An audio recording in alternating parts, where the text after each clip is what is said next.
Muy buenas tardes a todos. Quiero saludaros y daros la bienvenida a una nueva sesión de nuestro estudio a la carta a los filipenses, especialmente en estas circunstancias en las que nos encontramos, aún con el confinamiento, aunque estamos escuchando noticias de que posiblemente en pocos días, pocas semanas podamos volver a reunirnos. Seguimos orando y esperando en el Señor que Él haga todo lo posible para que podamos volver a la normalidad, por lo menos a la normalidad que para un creyente es poder reunirse con los demás creyentes. Y es algo que anhelamos, echamos de menos sin duda, pero damos gracias al Señor que Él ha provisto de distintos medios por los cuales podemos seguir conectados y aún, Señor, también de esta manera que el Señor nos permite poder estudiar juntos su palabra. Quisiera invitaros a abrir nuestras Biblias en Filipenses capítulo 2. Hoy vamos a comenzar el segundo capítulo de esta preciosa carta de Pablo a los filipenses y vamos a considerar juntos una exhortación fundamental para el creyente. Pablo, después de exhortar a los filipenses a ser ciudadanos ejemplares del cielo en la tierra, como vimos la semana pasada, siendo fieles al Evangelio de Cristo y sufriendo por causa del Evangelio de Cristo, ahora les va a exhortar a ser cristianos humildes en la iglesia. Es la exhortación que vamos a considerar juntos esta tarde, el llamado a ser humildes. La humildad no era una virtud en los tiempos en los que Pablo escribió esta carta. Más bien era algo considerado como una deficiencia. No estaba bien visto, pero vemos que no solo aquí, sino a lo largo del Nuevo Testamento, los creyentes son exhortados enfáticamente a tener una actitud humilde. Hoy en día la humildad no tiene mejor consideración que en aquella época. Yo creo que hoy en día muchos ven la humildad como un medio para un fin, quizás tratar de dar una apariencia de ser alguien humilde, pero uno sigue demostrando que tiene una ambición personal y al final usa la humildad como un medio para conseguir lo que desea. Eso no es la humildad que la Biblia nos enseña. Y otra cosa importante al comenzar este estudio es recordar que la Biblia nos dice que la humildad no es algo natural en el ser humano. De hecho, lo natural es lo contrario, es el orgullo, la ambición personal, la contienda.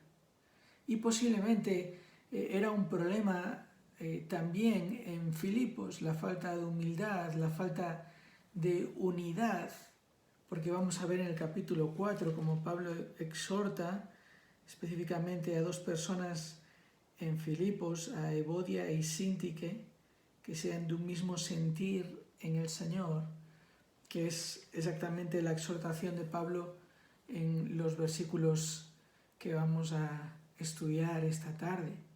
Era un problema seguramente en aquella iglesia y es un problema seguramente en todas las iglesias. Todos estamos ante ese peligro de, en vez de buscar el bien de los demás y ser humildes en nuestra actitud, en nuestra manera de pensar, de buscar pues lo mejor para nosotros mismos.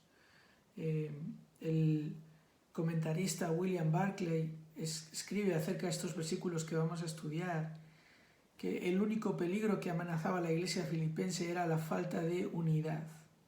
En un sentido, dice este comentarista, esa es la amenaza que enfrenta toda iglesia sana. Cuando las personas experimentan su mayor consagración y convicción en las creencias, son más propensas a las desavenencias. Cuanto mayor sea el entusiasmo, mayor será el peligro de que surjan conflictos, y Pablo deseaba protegerles de ese peligro. Hermanos, hermanas, la iglesia está expuesta a este peligro, la falta de unidad. Y surgen conflictos porque a menudo nuestra vieja tendencia aparece esa tendencia que es el orgullo, que es el buscar el bien de uno mismo. Y vamos a ver por medio de este pasaje que la solución a esa falta de unidad es la humildad, es crecer en humildad. Y es realmente un pasaje especial, profundo, el que nos vamos a encontrar aquí de una manera muy enfática, de una manera específica y clara. El apóstol Pablo recuerda este llamado, esta exhortación para los creyentes. Fijaos lo que dice Filipenses capítulo 2 y versículo 1. Por tanto, si hay alguna consolación en Cristo, si algún consuelo de amor, si alguna comunión del Espíritu, si algún afecto entrañable, si alguna misericordia, completad mi gozo sintiendo lo mismo, teniendo el mismo amor, unánimes sintiendo una misma cosa. Nada hagáis por contienda o por vanagloria, antes bien con humildad, estimando cada uno a los demás como superiores a él mismo, no mirando cada uno por lo suyo propio, sino cada cual también por lo de los otros. ¿Cómo podemos sentir lo mismo? Pablo hace aquí la exhortación principal, es el versículo 2, completad mi gozo sintiendo lo mismo. Completad mi gozo teniendo el mismo sentir. ¿Cómo podemos hacer eso? ¿Cómo podemos mantenernos unidos? Bueno, Pablo nos enseña aquí que crecer en humildad es la respuesta. Dice, con humildad, no haciendo nada por contienda o vanagloria, sino estimando cada uno a los demás como superiores, no mirando cada uno por lo suyo propio, sino cada cual también por lo de los otros. La clave para esta unidad espiritual está en la humildad. Y la palabra de Dios, por medio de este pasaje, nos enseña cómo podemos llegar a ser cristianos verdaderamente humildes. Cristianos que con nuestra humildad mental colaboramos en mantener la unidad espiritual. Y aunque ahora mismo, por la situación que vivimos, las circunstancias que vivimos, apenas podemos estar juntos, sí que podemos aprovechar el estudio de estos versículos para estar más preparados para cuando volvamos a poder estar juntos y para que podamos humildemente mantener esta unidad espiritual que Cristo nos ha dado. Entonces, la pregunta, ¿cómo puede ser un cristiano verdaderamente humilde? Y este pasaje nos da dos claves, nos lanza dos retos para ser humildes. Y el primero lo encontramos en el versículo 1 y es este: recuerda continuamente el amor de Cristo. Recuerda continuamente el amor de Cristo. Fijaos, este versículo se caracteriza por la repetición de una palabra varias veces, una pequeña palabra.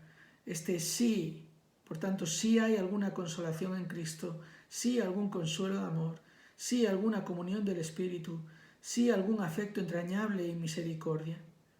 Realmente en el original aparece hasta 4 veces, aquí lo tenemos 5 veces, pero las dos últimas realmente van unidas en el pasaje, si algún afecto entrañable y misericordia.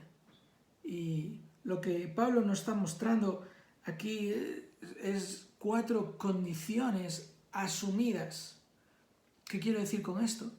Bueno, Pablo no está diciendo si fuera que tenéis consolación en Cristo, consuelo de amor, etc. Si se diera ese caso, entonces esta es la exhortación. No, realmente esta palabra en el original está apuntando a algo que se da por hecho, que se asume. Es como si Pablo dijera, realmente Pablo está diciendo, ya que tenéis alguna consolación en Cristo y algún consuelo de amor y alguna comunión del Espíritu y afecto entrañable y misericordia. Estas son cosas que el cristiano tiene en Cristo. Así que Pablo está dándonos aquí los motivos por los cuales hemos de ser humildes. Y en un sentido lo que Pablo está haciendo aquí es enfocar la mente de los filipenses en la salvación que habían recibido en Cristo. Porque lo vemos de estas 4 maneras. Pablo primero dice alguna consolación en Cristo.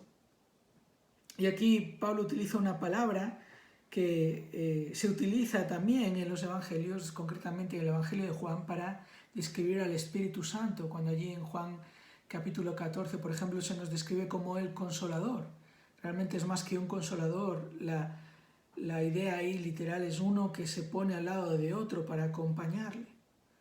¿Qué es lo que Pablo está diciendo aquí? Que como creyentes tenemos la constante compañía de Cristo.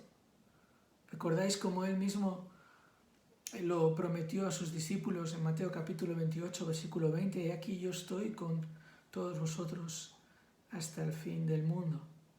Esa es la promesa del Señor Jesús y eso es lo que Pablo está enfatizando aquí. Como cristianos tenemos la compañía de Cristo, la ayuda constante de Cristo, su apoyo, su ánimo, su compañía a nuestro lado. Pero no solo esto, Pablo va a ser enfático porque dice también algún consuelo de amor. Aquí está hablando del amor de Dios que Dios nos ha mostrado a nosotros. Tenemos el constante consuelo del amor de Dios, la realidad de que Dios nos ha amado y nos ama, y la realidad de cómo eso tiene que afectar a nuestras vidas.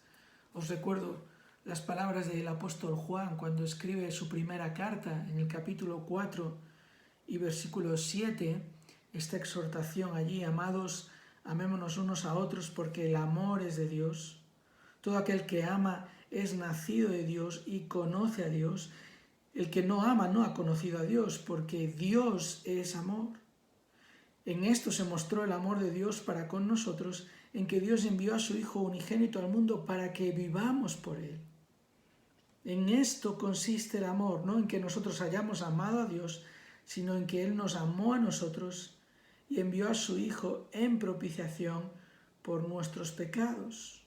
Amados, si Dios nos ha amado así, debemos también nosotros amarnos unos a otros. Así que, con respecto a nuestra actitud hacia los demás creyentes, nosotros tenemos la compañía de Cristo, la ayuda de Cristo. Tenemos también ese amor que Dios nos mostró a nosotros, para que nosotros sea un ejemplo perfecto a seguir. Esa realidad de que nosotros hemos experimentado el amor de Dios y por lo tanto podemos ofrecer este amor de Dios. Pablo dice más, dice si alguna comunión del Espíritu. Y Pablo aquí está recordándonos otro beneficio espiritual de estar en Cristo, de la salvación, es el Espíritu Santo. Aquí lo describe Pablo como la comunión del Espíritu Santo, la colaboración del Espíritu de Dios en nuestras vidas. ¿Qué es lo que hace?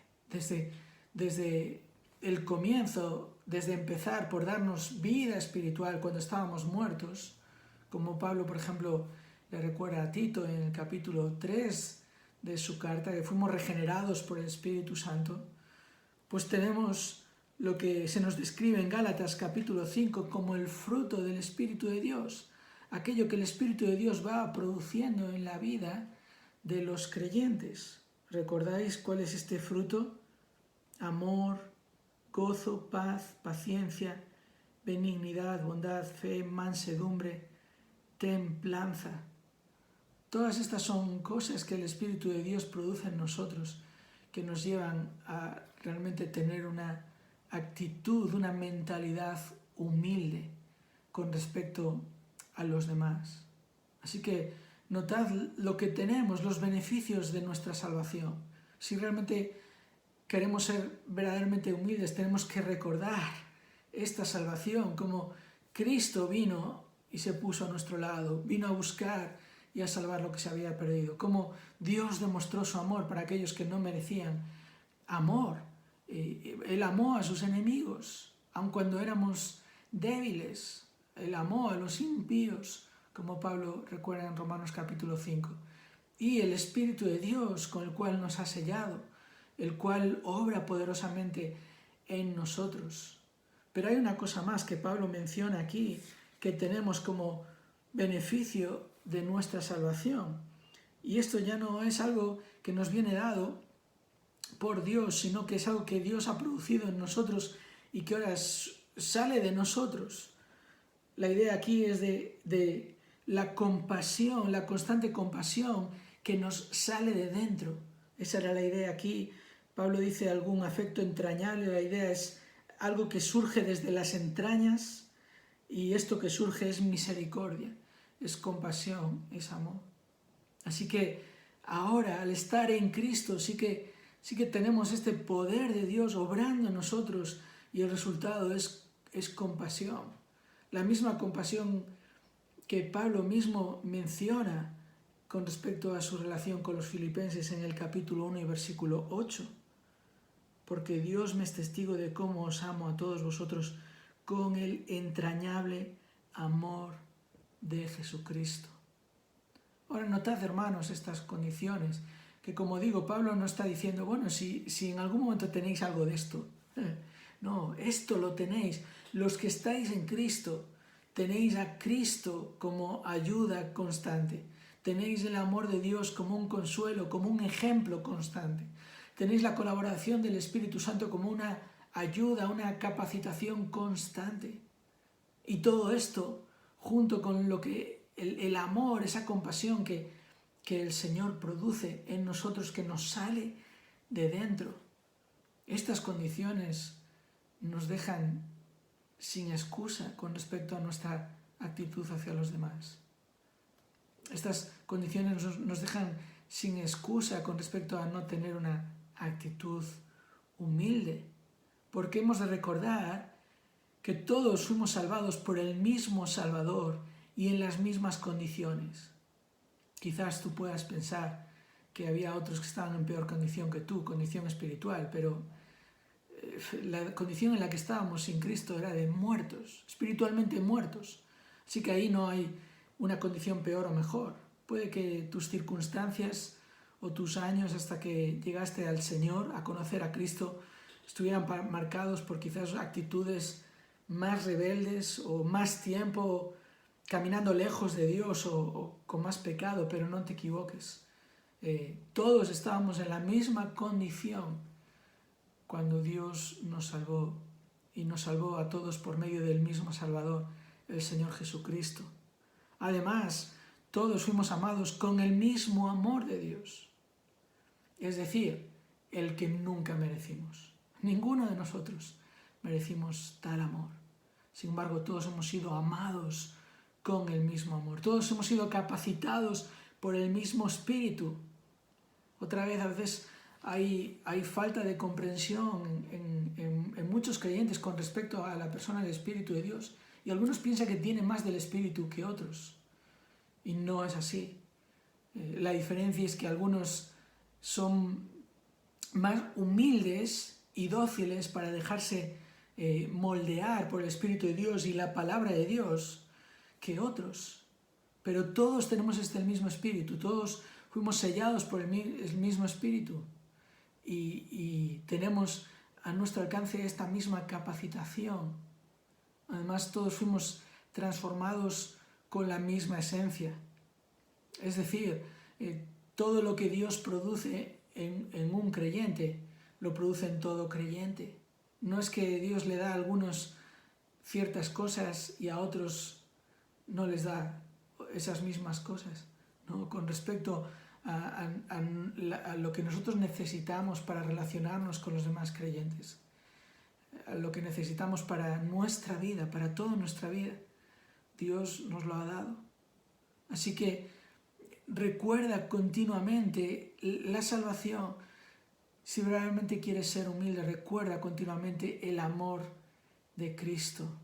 Recuerda, como dice el pastor Paul David Tripp, no olviden quiénes son, dice este pastor. Ustedes son hijos de Dios que han heredado riquezas más allá de lo que pueden concebir.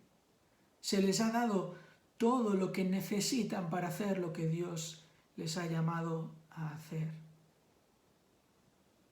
Así que tenemos todo lo que necesitamos para mantenernos unidos, para ser humildes. Lo que pasa que muchas veces no echamos mano de lo que tenemos. Muchas veces no recordamos de dónde venimos y de cuántas cosas nos salvó Dios. Muchas veces nos sucede como nuestra actitud, la actitud de algunos con ciertos aparatos electrónicos que los tenemos y a veces no sabemos cuánto provecho podemos sacar de ellos. Por ejemplo, hoy en día casi nadie usa el teléfono móvil solo para llamar, pero tal como son los teléfonos móviles hoy en día, los smartphones, los teléfonos inteligentes que tienen 1000 cosas que puedes hacer con ellos. Yo mismo estoy grabando este vídeo con mi teléfono, pero imagínate que teniendo un teléfono así solo lo utilizaras para llamar por teléfono. Estarías utilizando muy poco de lo que tienes. Bueno, esta es la idea. Pablo dice aquí, mirad todo lo que tenemos en Cristo. Pablo le dijo a Timoteo en su primera carta, capítulo 6, versículo 12, echa mano de la vida eterna a la cual fuiste llamado. Fijaos qué expresión, echa mano de la vida eterna. No, la vida eterna no es algo que nos espera en el futuro cuando muramos y vayamos a la presencia de Dios o cuando Cristo venga a buscarnos. No, la vida eterna es algo que tenemos ya, de lo que tenemos que echar mano. Así que, ¿cómo crecer en humildad? Bueno, echa mano de la salvación que tienes en Cristo. Una salvación que es por pura gracia. Sé humilde porque no merecías este amor, no merecía yo este amor con el que Dios nos ha amado. Recuerda qué sería de ti si no tuvieras a Cristo. Recordar de dónde venimos nos mantendrá humildes y también nos ayudará a ver a los demás de otra manera, y esto nos lleva a lo segundo que Pablo nos dice aquí, al segundo reto para llegar a crecer, a ser creyentes verdaderamente humildes. No solo recordar el amor de Cristo, sino también renunciar al amor propio. ¿Cómo podemos crecer en humildad? ¿Cómo puedes ser un creyente verdaderamente humilde? Bueno, renuncia completamente al amor propio. Has de renunciar completamente al amor propio, algo que otra vez no está para nada de moda en nuestros tiempos. Parece un absurdo, parece un sinsentido. Ahora, esto no quiere decir que te hagas daño a ti mismo, no es de lo que Pablo va a estar hablando aquí. Pablo nos va a estar recordando cómo muchas veces nosotros mismos somos el obstáculo para la unidad entre los creyentes. Cuando en vez de buscar el bien de los demás, vivimos por ambición personal, buscamos nosotros nuestro propio beneficio. Y Pablo comienza aquí realmente con una exhortación que podría chocarnos, porque Pablo dice, completad mi gozo. Ahora, esto podría sonar como una ambición personal. Pablo está interesado en su propio gozo. No, obviamente no está diciendo eso. Pablo, ya lo vimos también en el capítulo 1, su gozo era exponer a Cristo a los demás. Su gozo era el progreso del Evangelio. Su gozo era que los demás crecieran en Cristo. Y por eso él oró de esta manera, ¿verdad? Que vuestro amor abunde aún más y más en ciencia, en todo conocimiento, para que probéis lo mejor, a fin de que seáis sinceros e irreprensibles para el día de Cristo, lleno de frutos de justicia, que son por medio de Jesucristo para gloria y alabanza de Dios. Pablo, al decir completad mi gozo, es una exclamación que simplemente está diciéndoles, tenéis que ser humildes, y nada me llenaría de más gozo que ver ese crecimiento, esa unidad espiritual entre vosotros. Es lo mismo que Juan el Bautista expresó cuando le preguntaban si él era el Mesías. En Juan capítulo 3, versículo 28, Juan, que era el precursor del Mesías, el profeta enviado para anunciar la venida del Mesías, él dice ahí: vosotros mismos me sois testigos de que dije, yo no soy el Cristo, sino que soy enviado delante de él. Y ahora fijaos esta sencilla ilustración que Juan pone aquí para expresar lo que siente. Dice: el que tiene la esposa es el esposo, mas el amigo del esposo que está a su lado y le oye, se goza grandemente de la voz del esposo. Así pues, mi gozo se ha cumplido. Todo su ministerio giraba en torno a anunciar la venida del Mesías, y ahora que estaba ahí, su gozo estaba cumplido. Y esta es la misma idea de Pablo aquí, su gozo completo al ver a los creyentes mantenerse unidos porque están creciendo en humildad. Y aquí está la exhortación: completad mi gozo sintiendo lo mismo. Realmente esta es la exhortación. Ahora, ¿a qué se refiere Pablo aquí con sentir lo mismo?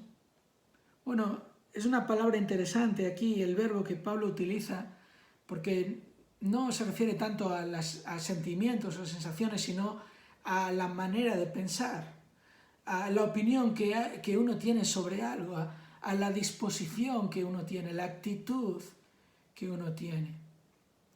Dicho de otra manera, es nuestro sentir sobre algo, que es lo que pensamos sobre algo, ¿verdad? Cómo nos sentimos es de acuerdo a cómo pensamos.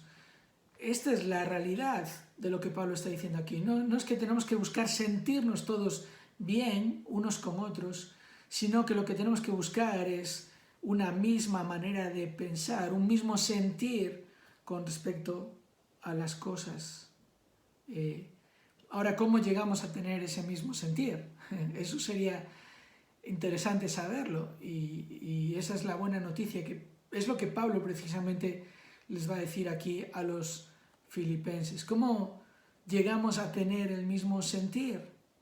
Pablo continúa diciendo aquí: completad mi gozo sintiendo lo mismo, teniendo el mismo amor. Para tener este mismo sentir, lo que tenemos que hacer primero es amar a todos con el mismo amor. Esto es lo que Pablo está diciendo aquí cuando dice teniendo el mismo amor. Es decir, teniendo el mismo amor por todos, amando a todos por igual. Y esto muchas veces puede resultarnos complicado, ¿verdad? Porque tenemos más afinidad quizás con algunos que con otros. Tenemos igual una relación más larga con unos que con otros. Pero cuando estamos hablando de amar a las personas, no estamos hablando de amar en base a experiencia o a lo que otros nos han dado ya, aunque eso tiene un valor, pero el amor con el que somos llamados a amar a los demás es un compromiso, y este compromiso ha de ser igual con todas las personas, con unos y con otros, unos que igual nos caen mejor, otros que quizás no tenemos la misma relación, unos que quizás su personalidad es más lejana a la nuestra, o otros que su personalidad es más parecida a la nuestra. Y de hecho, creo que hay una ilustración que nos puede ayudar mucho, y es el propio Señor Jesús, cuando en un momento muy especial mostró su amor para con todos sus discípulos. Ese momento especial lo encontramos en Juan capítulo 13. Jesús está a punto de cenar con sus discípulos. Es la última cena, como conocemos, ¿verdad? Pocas horas después iba a ser llevado a la cruz. Y quiero que recordéis que en ese momento, el que iba a empezar la cena, Jesús hace algo sorprendente. Jesús toma algo de agua y toma una toalla y empieza a lavar los pies de sus discípulos. Y hace algo que en aquella cultura, en aquel contexto, era habitual que hicieran los siervos de menor rango, de menos categoría en una casa. Era lavar los pies de aquellos que habían llegado como invitados, algo que era muy, muy necesario, por cierto, porque se manchaban los pies de caminar todo el día por caminos de tierra, ¿verdad? Ahora, lo que hace el Señor Jesús, Él lo va a decir luego, les va a dar un ejemplo, una ilustración de cómo tenían que amarse unos a los otros. Eso, de hecho, lo encontramos en el versículo 15. Jesús le dice, ejemplo os he dado para que como yo os he hecho, vosotros también hagáis. Pero por un momento quiero recordaros, ¿quiénes eran aquellos a los que Jesús le lavó los pies? Entre aquellos estaba uno que pocas horas después le iba a traicionar. Y Jesús le amó. Jesús le mostró el mismo amor a él que a los otros 11 que luego demostraron creer en él y ser fieles a él. Ahora, entre esos 11 que demostraron ser fieles al Señor, había uno que también, muy pocas horas después, le iba a negar hasta 3 veces.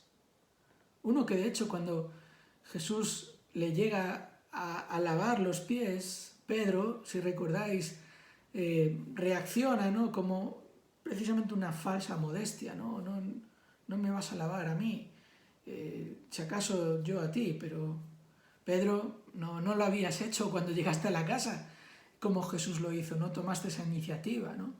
Y bueno, vemos ahí la actitud de Pedro y la vemos luego, negando a Jesús 3 veces que le conocía, a aquel que había dicho que estaba dispuesto a morir por él. Y entre esos 11 estaba también otro que después de resucitar Jesús dijo a aquellos que le habían dicho, ha resucitado, no lo creo, si no lo veo no lo creo. Aquel que dudaba, Tomás. De hecho, entre estos 11 había otros 2 también que eran conocidos por su impulsividad.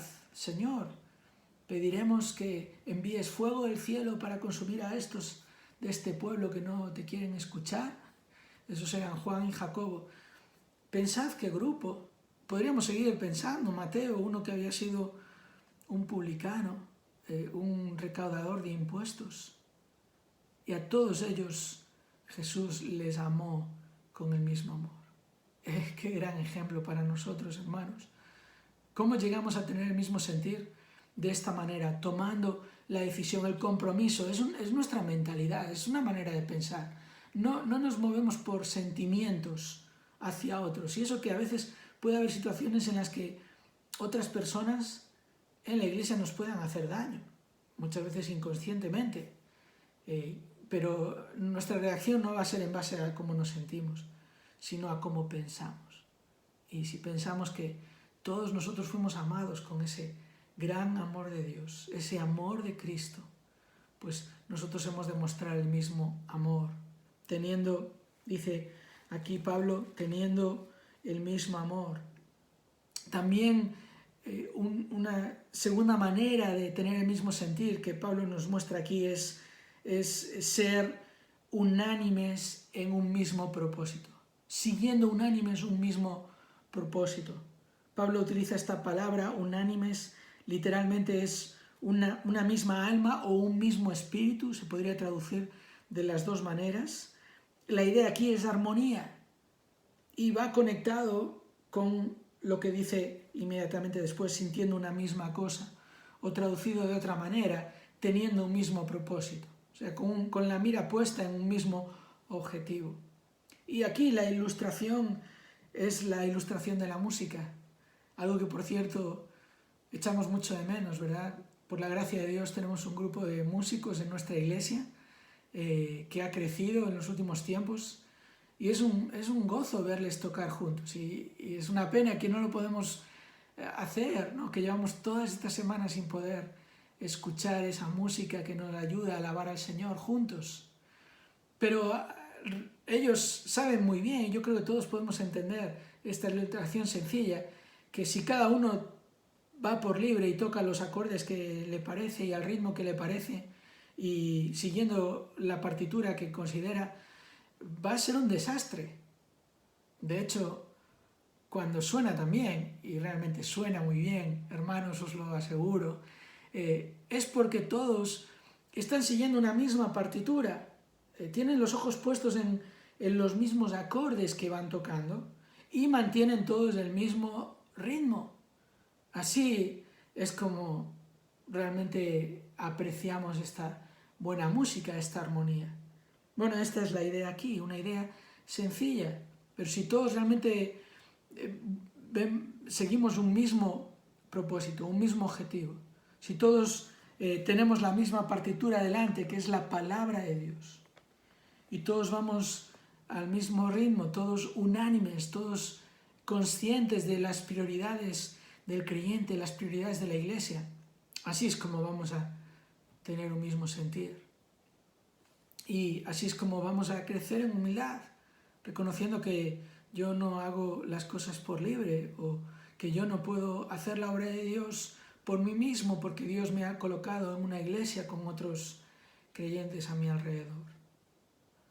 Pablo dice dos cosas más aquí que nos ayudan a entender cómo podemos tener el mismo sentir. Hemos dicho amando a todos con el mismo amor. Hemos dicho siguiendo unánimes en un mismo propósito. Tercero, en el versículo 3, considerando a los demás creyentes como más importantes. Otro pensamiento radical, si pensamos en las sociedades, en este mundo, considerando como más importantes a los demás. Bueno, es lo que Pablo dice aquí: nada hagáis por contienda, una palabra que significa ambición personal, o por vanagloria, una palabra que apunta a la búsqueda de la fama personal, de tener un nombre, de ser aplaudido, de ser apreciado. Así no es como hemos de hacer las cosas, sino con humildad, estimando cada uno a los demás como superiores a él mismo. Este verbo estimar, considerar, apunta aquí a un ejercicio mental, a un esfuerzo de considerar el valor de los demás.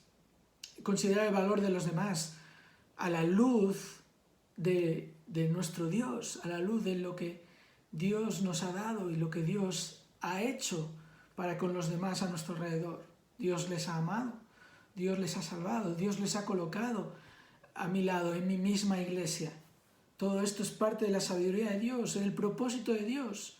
Por tanto, de considerarlos como importantes, como más importantes que a mí mismo, porque no se trata de mí mismo, se trata de cómo Dios me puede usar para bendecir a los demás, cómo Dios me puede usar para ayudar a los demás a crecer en Cristo, cómo Dios me va a ayudar, me va a usar para ayudar a aquellos que están pasando por distintas necesidades en su vida espiritual.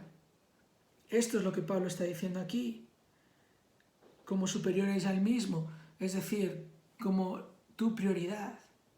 Es algo maravilloso que Dios ha creado, la unidad espiritual de los creyentes manifestada en iglesias locales. Cuando vemos esto, que al preocuparnos unos por otros, siempre estamos poniendo nuestra mirada en los demás, y entonces no buscamos esa vanagloria, y no nos movemos por ambición personal, pero a la vez tenemos a un grupo de creyentes preocupado por nosotros mismos, pensando que nosotros somos importantes, pensando cómo ayudarnos a nosotros. Y esto tiene implicaciones prácticas importantes, como es con respecto a la manera que oramos por los demás.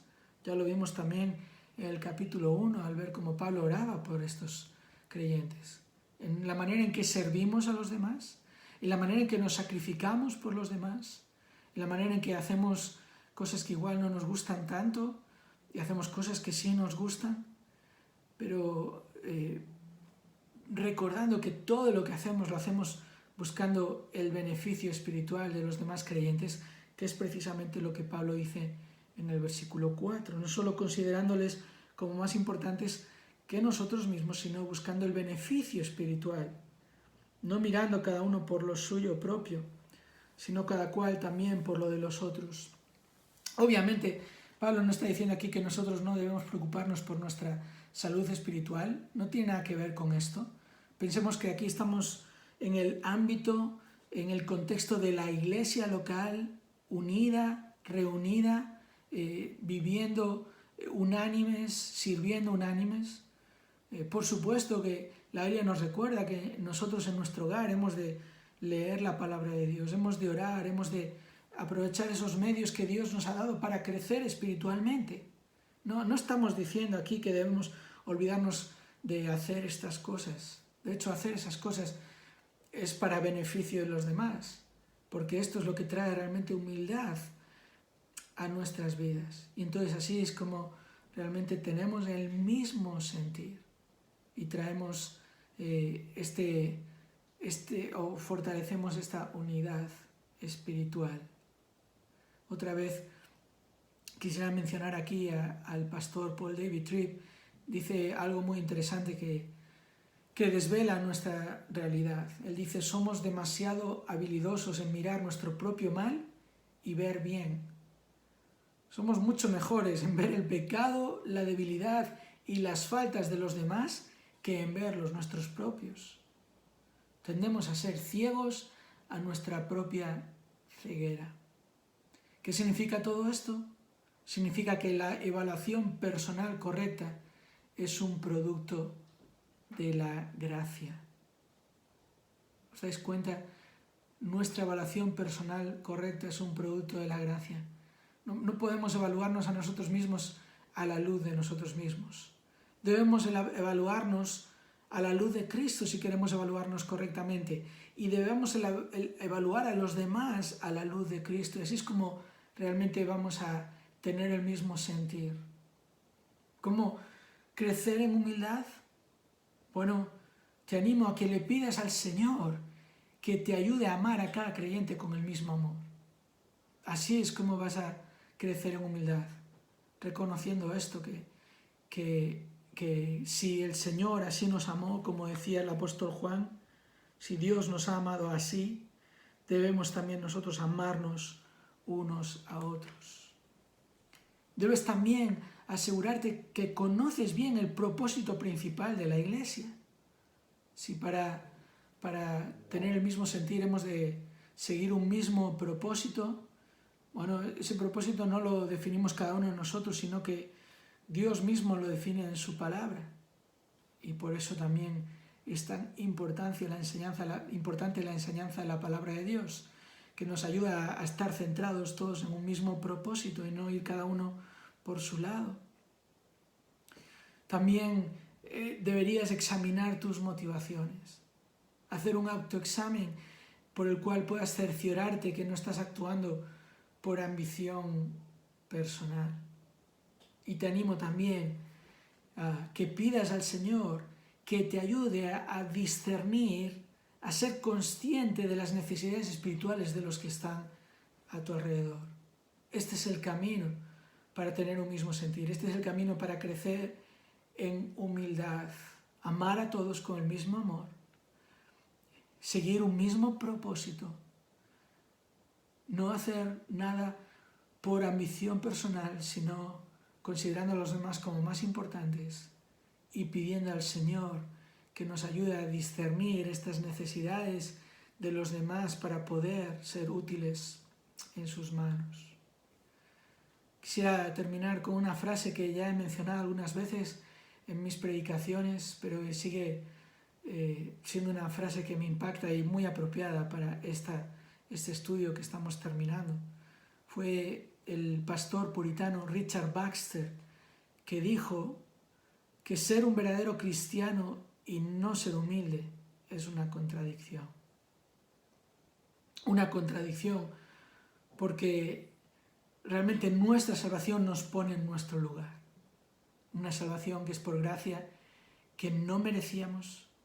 ¿Cómo vamos a de repente tener un concepto de nosotros más alto del que tenemos? Sí, somos hijos de Dios, debemos recordar esto para echar mano de aquellas cosas que Dios nos ha dado, estos recursos espirituales, estos beneficios que tenemos en Cristo, pero no como una ambición personal, sino para el beneficio de todos los demás a nuestro alrededor. Ser un verdadero cristiano y no ser humilde es una contradicción porque Cristo nos pone en nuestro lugar y esto es lo que vamos a ver la próxima semana, porque Pablo les va a llevar a los filipenses a pensar en el mayor y mejor ejemplo de humildad que ha existido nunca. Y ese es el ejemplo que encontramos en Cristo. Haya pues en vosotros este sentir que hubo también en Cristo Jesús. Lo veremos la semana que viene. Pero recordemos, hermanos y hermanas, que la humildad que viene de Dios no es una sensación, no es